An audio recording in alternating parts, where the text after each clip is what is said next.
Hola, hola. ¿Les parece si retomamos, seguimos?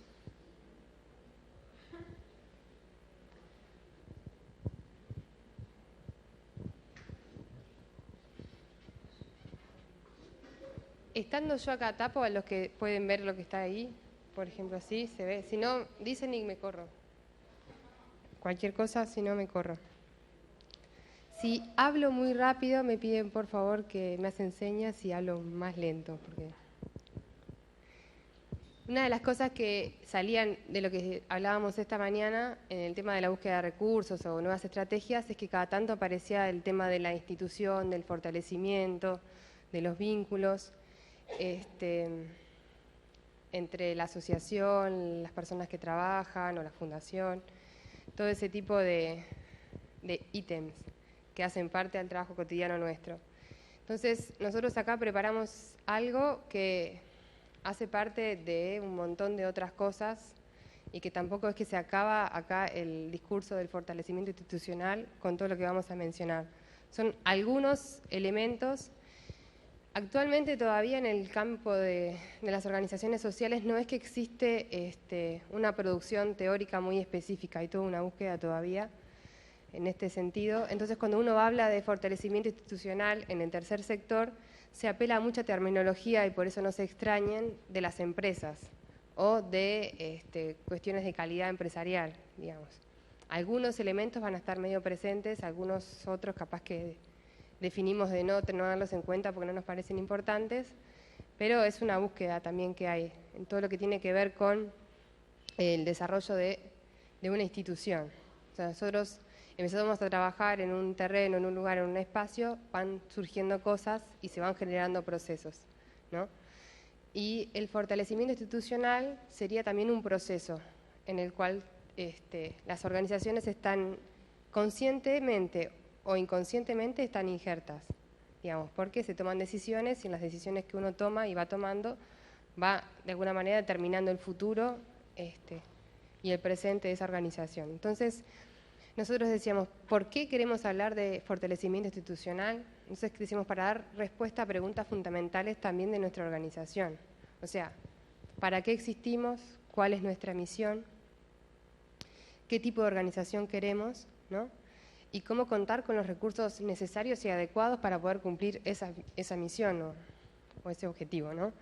Entonces, nos vamos a proponer acá brevemente una propuesta de cómo responder a estas preguntas, que totalmente, o sea, es una apuesta en común que totalmente conversada y para compartir juntos.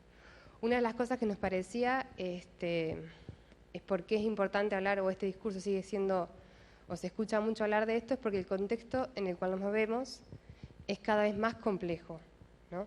O sea, son muchas organizaciones, el vínculo con el Estado según el país o con otras instituciones. El universo en el que nos movemos está cada vez más complejo, digamos, y también es importante definir, y de hecho la terminología va cambiando. Antes se hablaba de ONGs, ahora se habla de organizaciones de la sociedad civil.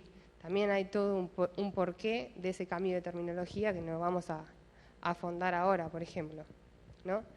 Pero, por otra parte, el aumento y la diversificación de la demanda de donde nosotros nos movemos. Capaz que una vez empezamos a trabajar y surgió la necesidad del apoyo escolar, pero nos dimos cuenta que los chicos no era porque no pudieran estudiar, sino porque capaz que no tenían el alimento necesario, entonces surge la necesidad de mejorar el alimento y después descubrimos que hay una situación familiar que hay que acompañar y ahí se va, ¿cómo se dice? Va creciendo eso y nosotros capaz que cuando nos pusimos ahí nuestro objetivo es nada más que ir a jugar y alegrar a esos chicos. Podría llegar a ser eso, ¿no? Después, también se habla de fortalecimiento institucional porque hay una falta de herramientas o de instrumentos para optimizar la gestión. O sea, a veces uno nace con un grupo de personas con muy buena voluntad, pero en el tiempo se va desarrollando y eso no es suficiente, o la forma en la cual se organizaba ese grupo de gente necesita de nuevas estructuras o de nuevas herramientas, que a veces las tiene y a veces no, o a veces se van, ¿cómo se dice?, respondiendo a ciertas necesidades. También el tema de los organismos de cooperación internacional.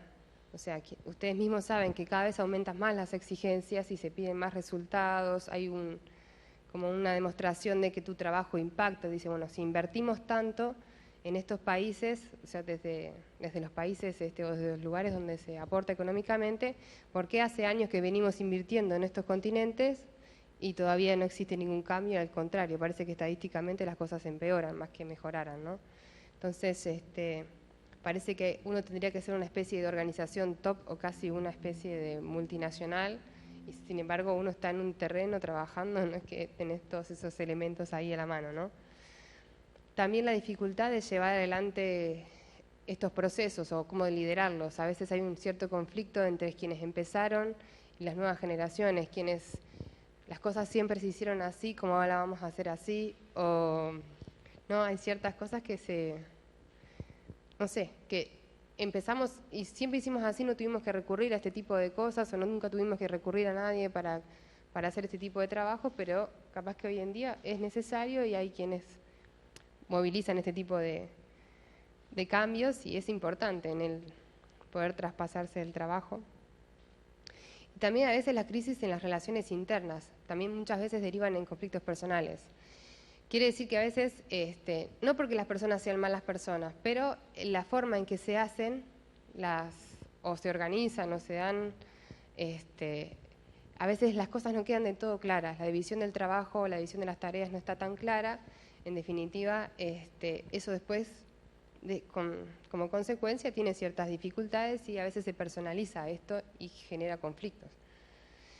Entonces, quisiéramos pasar también, o sea, estos son algunos de los motivos por los cuales es importante pensar en lo que es el fortalecimiento institucional y considerar que cada tanto es bueno como pegar una frenada y pensar sobre estas cosas. O sea, para tener perspectiva uno tiene que pegar el freno de la actividad diaria, aunque parezca absurdo o difícil, y mirarse retrospectivamente también o prospectivamente, o sea, desde lo que pasó y de lo que queremos que pase, ¿no? Entonces, en base a eso, no es que una vez que nosotros nacemos y descubrimos cuál es nuestra misión, ha sido definida por eternamente. O sea, nosotros pertenecemos a una obra donde la visión, por así decir, es clara, el que todos sean uno. El que todos sean uno, en el Trento del 43 se lograba de una manera. Después, el que todos sean uno en los distintos continentes o lo que fuera, ha ido cambiando también, se ha ido actualizando y se ha ido respondiendo también a necesidades de cada lugar. Hay toda una búsqueda en cada país o en cada continente o en cada territorio de identificar qué significa que todos sean uno en cada región geográfica, ¿no? Entonces, lo digo para dar un ejemplo, ¿no? Entonces, en nuestra organización es importante que también cuando estamos trabajando, estas ideas estén claras para quienes las llevan adelante y para quienes convocamos a sumarse a ese proyecto, digamos, ¿no? Entonces, lo que se diría, lo que es la visión, sería como esa mirada a largo plazo, ¿no? O sea, nosotros queremos responder a una determinada cuestión. La misión sería aquellos mojones que nosotros nos ponemos para que esa misión logre concretarse. O sea, no sé, para decir, para la oficina este momento es un momento un mojón, por así decir, un momento importante en el cual determina un antes y un después. Antes estábamos Max y yo, digamos, trabajando, y ahora me parece a mí que pasa a una nueva etapa este cuerpo de personas que se juntan a definir cosas o estrategias comunes. Entonces no es que a nosotros se nos ocurra hacer un encuentro acá, capaz que definimos hacer un tipo de actividad conociendo una obra, o digo un ejemplo cualquiera, no necesariamente tenemos que hacer eso, pero como cosas que van cambiando y que son momentos los cuales, si no los logramos, tenemos que repensarnos o reflexionar sobre eso. Y los valores de alguna manera son transversales a todo esto, lo que es la misión o la visión de la organización. Están presentes todo el tiempo. Digamos, para nosotros el clima organizacional o el clima con el que trabajamos es fundamental, digamos. Las relaciones, los vínculos, o sea, tratamos de cuidarlos. Y si pasa algo, tenemos que sentir estas cosas como indicadores de que está sucediendo algo. Si hay dificultades o hay conflictos, no es porque la gente no tenga ganas o no quiera hacer cosas, sino porque hay algo de lo que nos estamos perdiendo, digamos, y que no estamos viendo a veces, ¿no? Y para que estas cosas tengan una concreción un poco más terrenal, por así decir, se concretiza también con un plan estratégico. Nosotros decimos, tratando de entender dónde estamos parados hoy y dónde queremos estar parados mañana, establecer 1, 2 o 3 pasos durante 1 año, 2 años, a 3 años, y a los 3 años nos volvemos a mirar y decir, bueno, esto lo logramos, esto no, ¿por qué? Y se hace este tipo de... Son procesos en los cuales a veces no nos damos cuenta, pero estamos injertos, o sea, es como tratar de pararse a pensar si esto lo hacemos o no, si hemos reflexionado o no, y qué tipo de respuesta nos hemos dado, porque evidentemente también es importante planificar, o sea, es decir, si yo quiero esto, quiero saber qué tipo de actividades necesito para que esto suceda, no es que sucede automáticamente. Entonces acá, digamos, hay algunos de los elementos que hacen parte de lo que tiene que ver con la organización. La coherencia entre la estrategia, los objetivos y los valores, porque si yo me pongo determinados objetivos, pero mi estrategia no está coherente, o sea, no sé, quiero generar un cambio, pero me pongo a trabajar sobre otra cosa, evidentemente hay una incongruencia ahí que no va. Los vínculos, la comunicación, muchas veces la información no es suficiente, digamos, el hecho de estar comunicados y saber que esto va a pasar, sino entender el vínculo, la comunicación como esa posibilidad de penetrar recíprocamente en lo que está viviendo, pensando el otro, ¿no? En lo que quiere construir. Como que nuestras organizaciones también eso es fundamental para que caminen. También contar con recursos y con apoyo técnico suficiente. Acá decimos, a veces con la buena voluntad, o sea, nosotros sabemos que estamos en un lugar y que queremos amar a estas personas, pero el querer amar a estas personas significa, o sea, tener determinado tipo de estrategias o determinados pasos, y a veces hay gente que se prepara y estudia para comprender un poco eso. Si uno también integra eso con los valores que tiene la organización, surge algo, ¿no? Estímulos y sanciones, ¿por qué aparece esto así que suena un poco, ¿cómo se dice?, fuerte? Porque también nosotros, en lo que nos esperamos, en lo que nos proponemos, pensando en las personas con las que trabajamos, es importante que los límites estén claros. Porque si a veces, yo no sé, ustedes deben saber mucho más que nosotros, pasa que hay personas a las que se contrata que capaz que no cumplen todo el horario o, no sé, se generan determinadas cosas que se van flexibilizando, se van normalizando y después genera dificultades al poner límites. Esa persona no está cumpliendo con la responsabilidad por la cual vos la...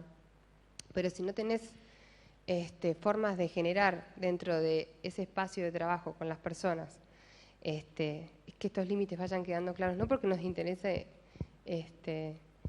echar a nadie, sino porque es importante que yo sepa que si trabajo un determinado número de horas tengo que tratar de comprometerme a cumplir eso y no porque es un ejemplo, pueden pasar otras cosas, también en el trabajo, en la tarea, o sea, la responsabilidad que asumimos, por más que sea un trabajo solidario con determinadas cosas, eso no deja que las cosas corren así como van, porque después generamos daños en la propia organización, digamos. O sea, tiene sus consecuencias. Y por lo tanto también la forma en que se divide, se organiza el trabajo y la forma en que se toman las decisiones. O sea, ¿quiénes participan a la hora de tomar la decisión? Nosotros a veces generamos un proyecto.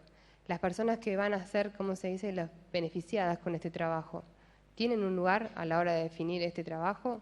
¿O solamente le avisamos que tal día abrimos el apoyo escolar y nada más? O le decimos, o tratamos de involucrar a la gente y saber si necesitan, no sé, algún tipo de formación específica sobre algo, o si les parece mejor que los ayudemos a tener tiempos recreativos, que ellos van a ayudar a los chicos a estudiar. O sea, si logramos tejer ese tipo de alianzas en el espacio donde estamos, con la gente con la que trabajamos, o sea, a la hora de organizar la tarea, si la opinión de todos es tomada en cuenta o aparece, ¿cómo se dice?, una línea que llega y es la que hay que aplicar y no se discute el tema.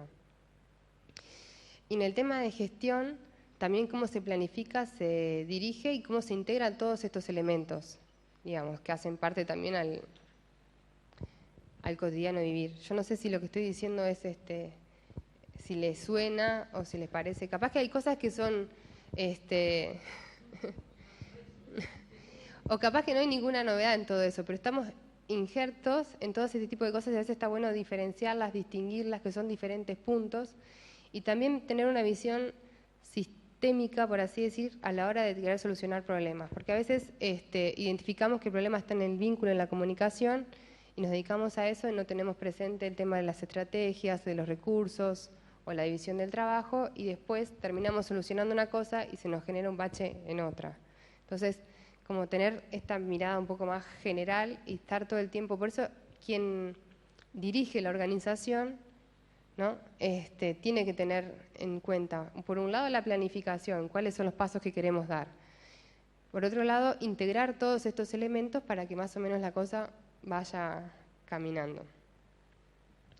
Y acá, no sé, capaz que alguno ya lo escuchó alguna vez esta historia, pero a ver si le suena la pregunta. La pregunta dice, ¿quién es el responsable, no? Dice, esta es la historia de 4 personajes llamados todos, alguien, cualquiera y nadie. Había que llevar a cabo una tarea importante y todos estaba seguro que alguien lo haría. Cualquiera lo podría haber hecho, pero nadie lo quiso hacer. Alguien se enojó porque era tarea de todos. Entonces todo pensó que cualquiera lo podría hacer, pero nadie pudo darse cuenta de que todos no lo haría. Entonces, finalmente, alguien culpó a todos de que nadie hiciera lo que cualquiera podría haber hecho. ¿Voy de nuevo? ¿Quién es el responsable? A veces pasa algo, ¿no? Fulano se enojó, no sé, falta esto, o nos quedamos sin un técnico, o no sé, o esta información no llegó, ¿cómo es esto que sucedió? ¿Qué pasó? Y nos pasan cosas que nos dejan perplejos, a veces generan o nacen o surgen conflictos ante un hecho, y entonces esta historia a uno le suena como familiar, ¿no? Con todos estos personajes. Había que llevar una tarea importante, entonces todos, ¿no? Estaba seguro que alguien lo iba a hacer. Entonces, cualquiera lo podría haber hecho, pero nadie lo quiso hacer, o sea, se ofreció. Entonces alguien se enojó porque si era tarea de todos, ¿no? ¿Por qué se le ocurre a nadie hacerlo? Entonces todos pensó que cualquiera lo podría hacer, pero nadie pudo darse cuenta de que todos no lo harían. Entonces finalmente alguien culpó a todos de que nadie hiciera lo que cualquiera podía haber hecho, ¿no? Es como que a veces hay un montón de zonas grises en nuestro cotidiano vivir que no sabemos si esta tarea es mía, si es de otro, si esto le corresponde a la comisión, si esto le corresponde a la oficina, si esto le corresponde al director del centro y el director del centro dice esto me corresponde a mí o le corresponde a, no sé, al trabajador social o le corresponde al profesor y de quién es la tarea, ¿no? Entonces, es algo que debería estar 100% claro, pero es una fuente de conflicto permanente, generalmente. Y a veces uno, si se pone a pensar en lo que hace cotidianamente, capaz que está todo el día resolviendo este tipo de dificultades, ¿no? Entonces, aquí yo traje 2 tipos de formas de organización que son totalmente opuestas una a la otra.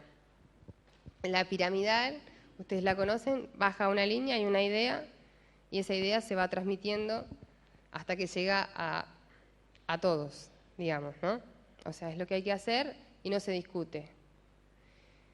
O hay una forma de organizarse confusa, que es lo que estaba en la historia de recién, que nadie en definitiva sabe a quién tiene que dirigirse para hacer qué, ¿no? Estas son como 2 ejemplos radicales. No hay una forma de organigrama ideal. O sea, cada organización, en función de su misión y de los objetivos, se organiza. Pero es importante que se organice y se planifique y que establezca tiempos, ¿no?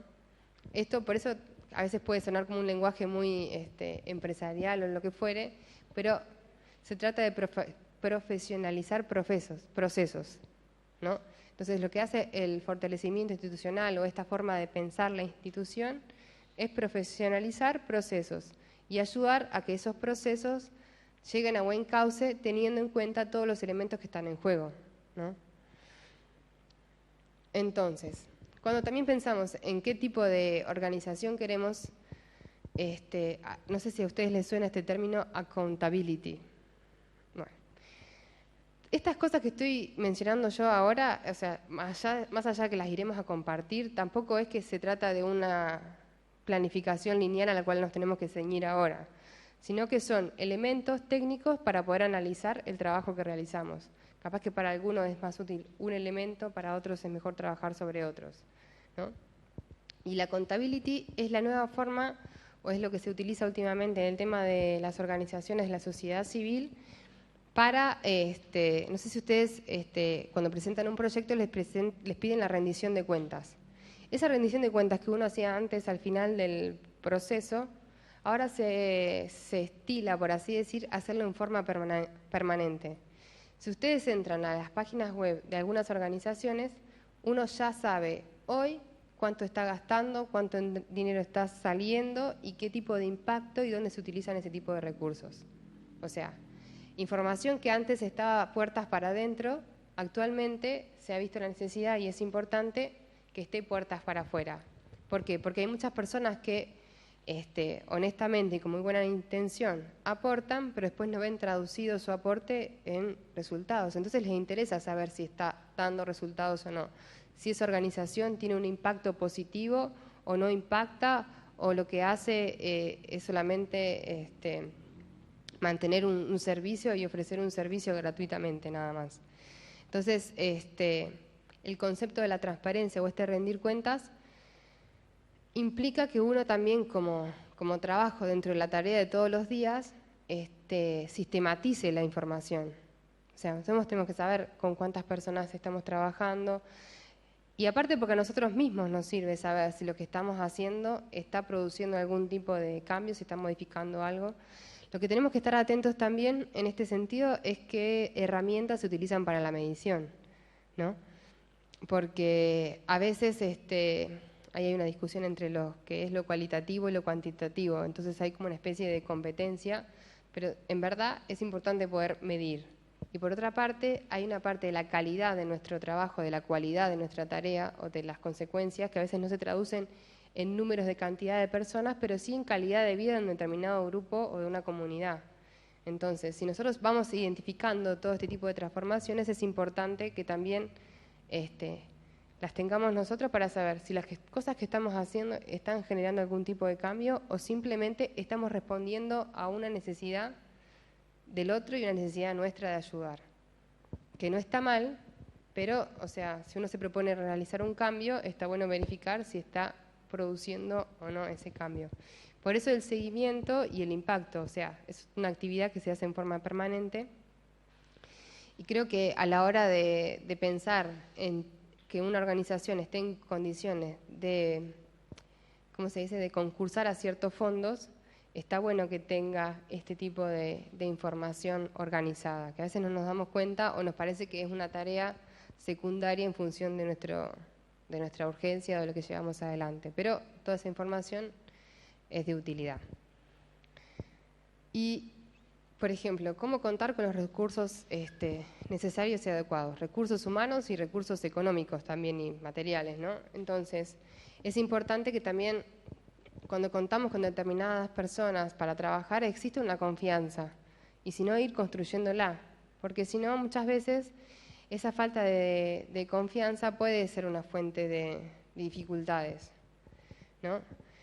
Y lo mismo la formación y el estímulo. O sea, uno a veces está en una tarea, realizando un trabajo, y está bueno poder buscar nuevas formas o si hay nuevos conocimientos, nuevas técnicas.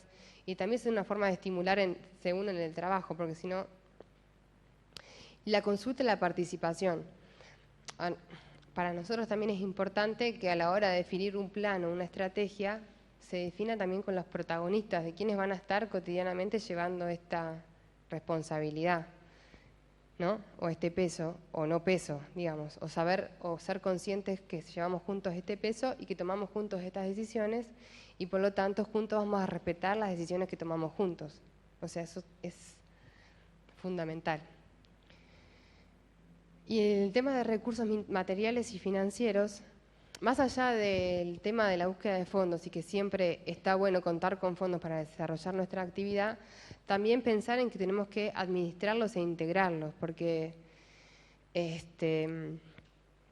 entre lo que nos proponemos hacer, o sea, hoy Maxi dijo algunos elementos, pero el tema de la planificación financiera hace también a ciertas cosas que podemos mantener, recursos que podemos buscar para mantener las estructuras y cosas que podemos hacer para potenciar nuestro trabajo. Identificar todo ese tipo de cosas, administrar cosas que ya tenemos y que a veces no hacemos un buen uso, sea del recurso humano como del recurso económico. Porque, no sé, ponele que tenés un proyecto y tenés tanta plata para ejecutar en material de papelería. Entonces, por eso comprás un montón de papel, pero no es que después lo vas a usar o va a tener una utilidad concreta. Entonces, ser un poco más, no sé, furgos en ese tipo sí, de organización. Todos estos son tips así muy sencillos, digamos, pero que hacen parte de un proceso que uno no puede decir, bueno, me dedico ahora a buscar fondos y descuido estos otros dos elementos. No, es importante que cuando yo busco fondos pueda estar coherente con el tipo de plan que me estoy... O sea, son tres cosas importantísimas que tienen que estar siempre articuladas. Para eso la dirección, o sea, no puede estar a veces en manos de una persona o la responsabilidad es solamente de uno, de dos o tres. Hay un trabajo equipo, o sea, es fundamental. Y por eso también el tema de la toma de decisiones. Cuanto yo más me involucro en la decisión, seguramente mi conducta va a ser coherente con la decisión que estoy tomando, porque, o sea, es absurdo hacer lo contrario. Distinto que me digan lo que tengo que hacer y no tenga posibilidad de modificación. Por ejemplo, un ejemplo de algo que no tiene que ver con las obras sociales, pero que sí tiene que ver con la forma de construir nuevas técnicas o lo que fuere. Durante mucho tiempo, por ejemplo, en el tema del agro, se han construido mesas donde los que trabajan en la tierra cotidianamente dan elementos a quienes construyen las máquinas para optimizar ese trabajo. O sea, ¿de dónde saca el ingeniero las ideas para mejorar una máquina? ¿Solamente de los elementos técnicos que tiene o de quienes utilizan la herramienta para ver cómo la puede... El software actualmente avanza así y se desarrolla así. Son los usuarios quienes mejoran la técnica, por así decir. Y aquí yo terminaría de hacer una... el tema de los fondos diversificados tiene que ver con distintas estrategias. Por eso les invitamos hoy a pensar en cómo obtener recursos más allá de un proyecto. Porque en definitiva uno dice, no tenemos o no llegamos o lo que fuere, entonces presentemos un proyecto y es como que se nos ocurre que es la única fuente de ingresos. Sin embargo, es como en una empresa. O sea, tener diversificada la oferta facilita de alguna manera que uno pueda vender determinados productos y que una cosa no se vende tanto y la entrada viene por otro lado. Bueno, para una organización también, si pone todas sus baterías en desarrollar los fondos solo a través de proyectos, si por algún motivo, como está sucediendo ahora, cae la cooperación internacional, automáticamente las posibilidades de desarrollar esa tarea Sin embargo, si uno venía desarrollando, por ejemplo, el trabajo con los socios, aumentar la cartera de donantes, pequeños y grandes donadores, eso te da un cierto oxígeno para volver a pensar. Más allá de pensar hacia el futuro, si lo logro sostener económicamente, tener ya desde ahora diversificada la posibilidad de buscar estos fondos. Estos son elementos que no es que lo vamos a poder ahora acá, porque cada una de estas cosas que están así como mencionadas en estos puntitos son 2 días capaz de trabajo para trabajar sobre este argumento. Tampoco es ponerse este tipo de desafíos ahora, pero sí que cuando estamos tomando decisiones o estamos generando procesos, tenerlos todos en cuenta. Entonces, para que esto no sea una cuestión solamente de conversación y discursos con estos elementos, yo les propondría 2 ejercicios que hagamos ahora. Solo que en vez de reunirnos por mesa, sería bueno que esto lo hagamos por organización. Porque lo que haríamos ahora sería hacer una especie de diagnóstico de la organización, tomando en cuenta algunos de estos elementos que conversamos ahora. No sé si a alguno le quedó alguna duda o algo antes de proponer el trabajo, o si fue muy entreverado el planteo, pero... Son todos títulos a los cuales podemos profundizar juntos, pero tienen que ver también con la realidad de cada uno. No es que hay un modelo de fortalecimiento institucional. Vos decías de los estímulos y las sanciones. A mí se me venía que por ahí cuando las personas van así como un voluntariado, ¿cómo poner? O sea, es imposible poner un límite o una sanción, digamos, porque, digo, te ayuda a que vaya, digamos, y bueno, si un día no puede ir, y bueno, lo entendemos, y si otro... o sea, ¿cómo manejas eso? Cuando uno se integra a un lugar o a un espacio, también uno puede tener como una especie de reglamento interno de compromiso. Entonces, vos no es que le vas a decir si no venís más, está todo... Pero la persona se compromete a esto. Entonces, cuando uno va, yo voy a un centro y digo, bueno, quiero trabajar de voluntaria. Bueno, vení cuando quieras. ¿Cuándo puedes venir? Los sábados. Vengo los sábados. No, o sea... Y después si yo tengo ganas voy, y si me duele la cabeza no voy, o si estoy triste no voy. No, o sea, yo entro a ese espacio me comunica, mira, nosotros trabajamos de esta manera, nos interesa trabajar esto, a vos qué te parece, si estás de acuerdo, qué sé yo, y tener un reglamento, así como hay un reglamento para quienes trabajan o un contrato, también tener una especie de contrato con el voluntario. Evidentemente que los compromisos son diferentes. No es que el otro se compromete a una determinada hora y que las sanciones son sanciones en el sentido que suena un poco fuerte la palabra. Pero para mí es si yo me comprometo es una sanción, para mí capaz en la forma en que me trata el otro, si yo soy tu amiga, pero en los momentos más importantes dejo de estar, o sea, evidentemente para vos va a haber un cambio en ese vínculo, ¿no? Entonces, la sanción en cierta medida está implícita en el que el vínculo cambia, se transforma y no hay capaz esta posibilidad de contar recíprocamente. Entonces, en el trabajo, en la tarea que desarrollamos también pasa esto. No es una sanción en el sentido de que no venís a trabajar, no cobrás el sueldo. O sea, hay sanciones concretas o sanciones morales, por así decir, pero nosotros nos comprometemos con algo. O sea, no sé, yo en su momento participé voluntariamente en una organización, me comprometí a ir un sábado al mes. Entonces, para mí, salvo que estuviera enferma o algún motivo de causa mayor, para mí era un sábado al mes, no es que era modificable eso. Entonces, en ese sentido es que es importante tener que quien ingresa entienda dónde se está moviendo, sepa cuál es la cancha, por así decir, y cuándo se sale del juego. No es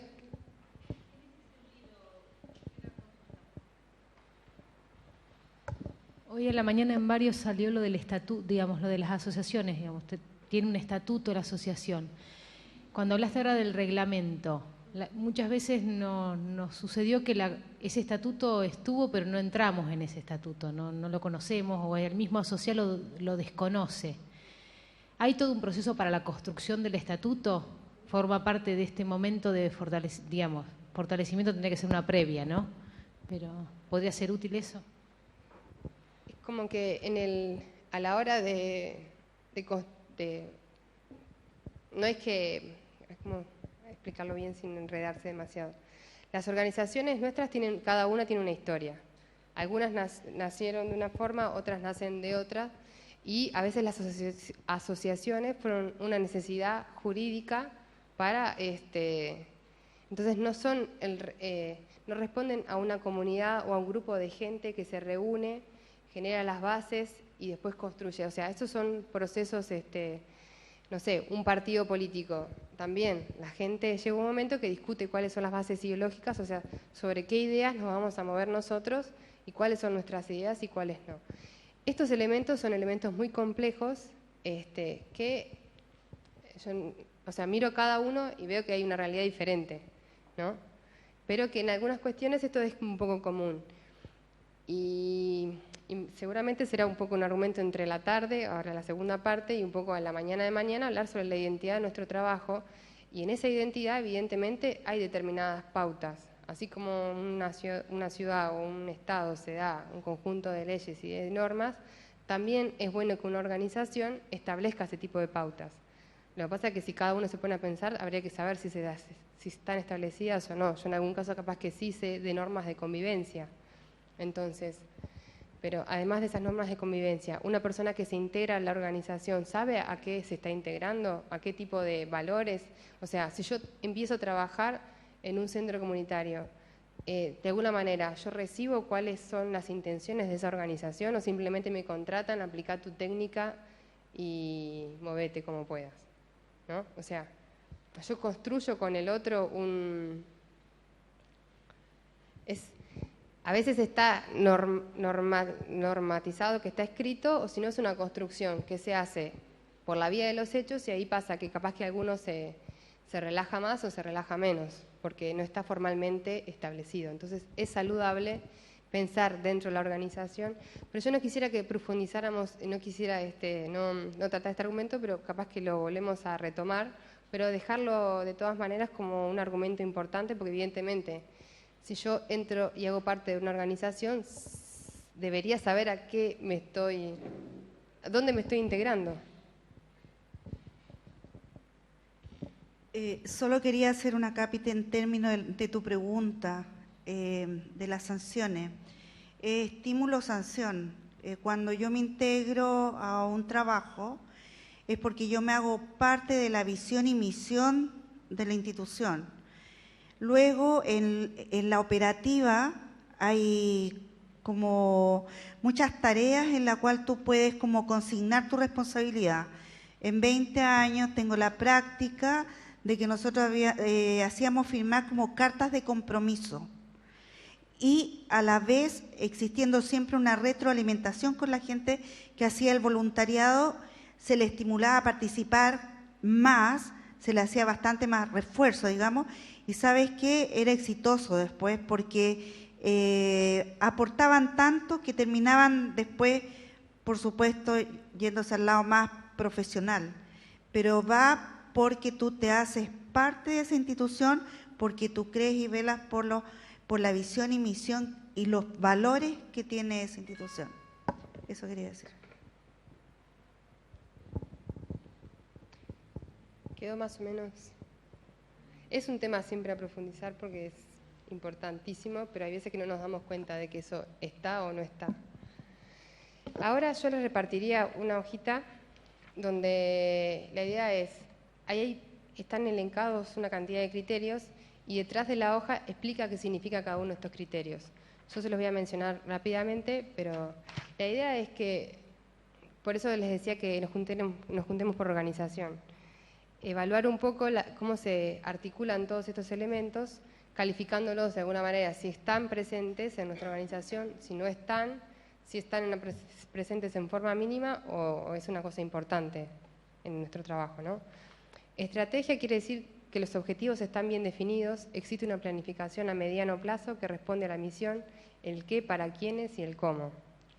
La participación tiene que ver cómo se toman las decisiones, si involucramos a todos los protagonistas, incluidos quienes se benefician con nuestro trabajo. Lo leo desde acá. Consultamos a todos a la hora de diseñar nuestra estrategia general y cada proyecto. La competencia en la tarea quiere decir que la organización se concentra en que las tareas sean llevadas a cabo por un personal idóneo para cada función. La coherencia con las necesidades. Si la organización articula las actividades en función de las necesidades que identifica con los destinatarios de las acciones y las metas que se propone esa organización. La gestión del personal, si la organización coloca personal profesionalmente calificado en el momento oportuno, en el lugar correcto, si define su responsabilidad, lo capacita, lo apoya en sus funciones, o sea, no solamente darle la función a alguien, sino también facilitarle los elementos para que pueda desarrollar su tarea. Reconocimiento y remuneración. Las exigencias de los trabajos son conocidas por los miembros y el personal y el trabajo es reconocido, valorado adecuadamente y remunerado adecuadamente, ¿no? Los vínculos. Dice, las perturbaciones y los conflictos son abordados enseguida, abierta y directamente con los involucrados, o sea que se trabaja directamente con las personas con las cuales está esa dificultad. La delegación. Las decisiones se toman allí donde existe la información y la experiencia necesaria. Las decisiones en la organización se decide oportunamente teniendo presente la perspectiva de todos los protagonistas. Una vez que se comunica, se aceptan sin demasiadas dificultades. La dirección. La gerencia de la organización se interesa por las expectativas de su personal, por la calidad de las actividades que se realizan, por los cuellos de botella internos y por el desarrollo de la organización. Y la transparencia, la organización sabe lo que cuestan internamente los servicios y en función de ello invierte los recursos, administración y servicios. La organización dispone internamente de suficiente servicio técnico y administrativo. Cooperación. La organización cuida sus relaciones con otras organizaciones y es capaz de coordinar y promover la cooperación entre ellas. Monitoreo y evaluación. La organización dispone de un sistema interno de monitoreo y evaluación y sistematiza su experiencia regularmente. Y la capacidad de adaptación. La organización adopta continuamente, se adapta a nuevas tareas e invierte en el desarrollo de nuevos servicios y ofertas. La idea es que trabajemos 20 minutos a este punto y porque si no se nos acorta, porque hay otra batería de preguntas.